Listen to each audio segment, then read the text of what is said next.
మరి వాడిని గాడిద మీద ఊరేగించారు ఆ ఊర్లో. వాడు గాడిద ఎలా అవుతాడో నాకు అర్థం కాదు. పోచమ్మ, ఆమెకు మరో పేరే సీతలాదేవి. ఆమె వాహనము గాడిద, వాహనము కుక్క. అందరికీ వందనాలు. సర్వేజన సుఖనో భవంతు. అందరూ సంతోషంగా ఉండాలి, అందరూ నెమ్మదిగా ఉండాలి. నేను నా నోటితో చేసినటువంటి ప్రతిజ్ఞ మేరకు లోబడి దేశ ప్రజలందరినీ ప్రేమిస్తున్నాను. వారు ఏ మతమైనా కావచ్చు, వారు మానవులైతే చాలు, అందరూ నా అన్నదమ్ములే. రాధా మనోహర్ దాస్ గారికి కూడా నా యొక్క వందనములు. తండ్రి సమానులు, వయసులో పెద్దవారు. మీ అనుభవము, మీ యొక్క వయస్సును, మిమ్మును నేను గౌరవిస్తున్నాను, ప్రేమిస్తున్నాను. అయితే దేవుని పనివాడిగా ఇది నా కర్తవ్యము గనుక బాధ్యతతో మీకు సమాధానాన్ని ఇస్తున్నాను. మీరు సనాతన గ్రంథాలను, సనాతన ధర్మాన్ని పరిరక్షిస్తూ ప్రజలకు అర్థమయ్యేటట్టు చేస్తున్నారు, మంచిది.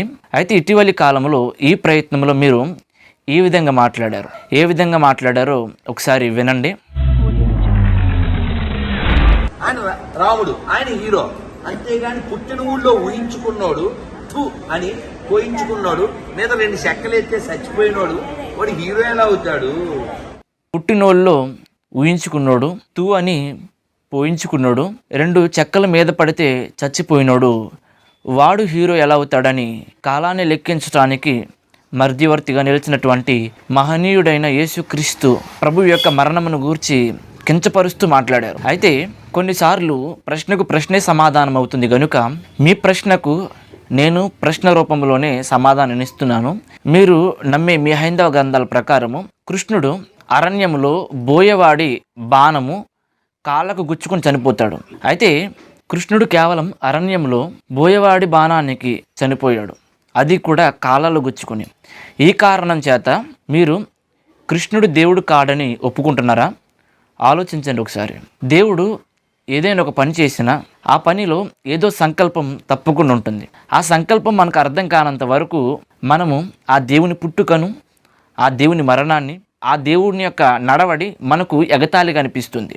అందుకే బైబిల్ గ్రంథంలో ఈ విధంగా వ్రాయబడి ఉంది. ఏమంటే, సిలువను గూర్చినటువంటి వార్త నశించుచున్న వారికి వెర్రితనము కానీ రక్షింపబడిన మనకు దేవుని శక్తి అయి ఉన్నది. సో ఈ విషయంలో మీరు ఆలోచించాల్సినటువంటి అవసరం ఉంది. మీరు యేసుక్రీస్తు మరణాన్ని కించపరిచారు, అయినా యేసుక్రీస్తు మిమ్మల్ని ప్రేమిస్తున్నాడు. రెండవ ప్రశ్న, అది కూడా ఒకసారి మీరు వినండి. గాడిద మీద ఇప్పుడు చిన్న ఉదాహరణ చెప్తా. ఎవరినన్నా గాడిద మీద ఊరేగించారనుకో మన దేశంలో, దాని అర్థం ఏంటి? వాడు పనికి మాలిన పని చేశాడనేగా. మరి వాడిని గాడిద మీద ఊరేగించారు ఆ ఊర్లో. వాడు గాడిద ఎలా అవుతాడో నాకు అర్థం కాదు. ఈ గొర్రెలు ఎలా నమ్ముతున్నాయో అర్థం కాదు. పనికి మాలిన పని చేసిన వాడిని గాడిదెక్కిస్తారు.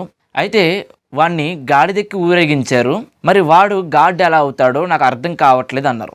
సో మీకు అర్థం కావట్లేదు అన్నారు కాబట్టి నేను అర్థమయ్యేలా చెప్తున్నాను, వినండి. మీరు ఇష్టంగా ఆరాధించే దేవుడు వినాయకుడు. అయితే ఆ వినాయకుడి యొక్క వాహనము మూషిక.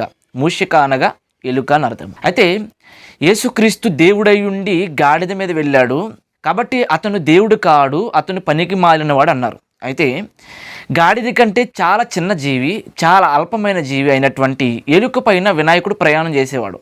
అలా ప్రయాణం చేస్తే దేవుడు కాడు అంటారా మీరు? ఒకసారి ఆలోచించండి. రెండవ వ్యక్తి పోచమ్మ, ఆమెకు మరో పేరే సీతలాదేవి. ఆమె వాహనము గాడిద. మూడవదిగా మీ హైందవ గ్రంథాల ప్రకారము శివుని యొక్క వాహనము ఎద్దు.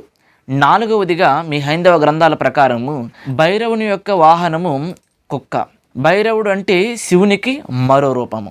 సో ఈ రకంగా మనం ఆలోచిస్తే గాడిద మీద ఎక్కినందుకే యేసుక్రీస్తు దేవుడు కాడు, పనికి మాలినవాడు అన్నారు మీరు. అయితే మరి వీరిని కూడా మరి మీరు దేవునిగా అంగీకరించట్లేదా? ఈ కారణాల వలన వీరిని మీరు దేవుడు కాదు అని అంటున్నారా? నేను ముందే చెప్పాను, దేవుడు ఏది చేసినా ఒక సంకల్పము, ఒక ఉద్దేశంతోనే చేస్తాడని చెప్పాను. యేసుక్రీస్తు ప్రభువు గాడిదపై ప్రయాణం చేయడానికి ఒక ఉద్దేశం ఉంది, ఒక సంకల్పం ఉంది. అదేంటంటే, ఎన్నిక లేనటువంటి గాడిదను నేను ఎన్నుకున్నాను, అదే రీతిగా ఎన్నిక లేని మిమ్మును, పాపులైన మిమ్మును నేను ప్రేమిస్తున్నాను, నేను ఎన్నుకుంటున్నాను అనే ఉద్దేశాన్ని ఆయన క్రియారూపకంగా, మర్మయుక్తంగా ఈ విధంగా చూపించాడు. ఈ ఉద్దేశమే కాదు, ఇలాంటివి చాలా కారణాలు ఉన్నాయి యేసుక్రీస్తు ప్రభువు గాడిదపై ప్రయాణం చేయడానికి. సో ఆ సంకల్పాన్ని మనం గుర్తించాలి. లేదు దేవుడు అంటే గాడిదలపై వెళ్ళకూడదు, గాడిదలపై వెళ్ళేవాడు దేవుడు కాడు, దేవుడు అంటే ఉన్నతమైన జంతువుల మీద అనగా సింహము, పులి, గుర్రము ఇలాంటి వాటిపైన ప్రయాణం చేయాలి అని గనక మీరు అనుకుంటే వాళ్ళే దేవుడు అవుతారని అనుకుంటే మీ హైందవ గ్రంథాల ప్రకారము ఎలుకపై ప్రయాణం చేసిన వారిని, గాడిదపై ప్రయాణం చేసిన వారిని, కుక్కపై ప్రయాణం చేసిన వారిని మరి దేవుడు అంటారా లేకపోతే ఇంకేమైనా రాధా మనోహర్ దాస్ గారి విజ్ఞతకే విడిచిపెడుతున్నాం. వందనాలు. God bless you all. Thank you for watching.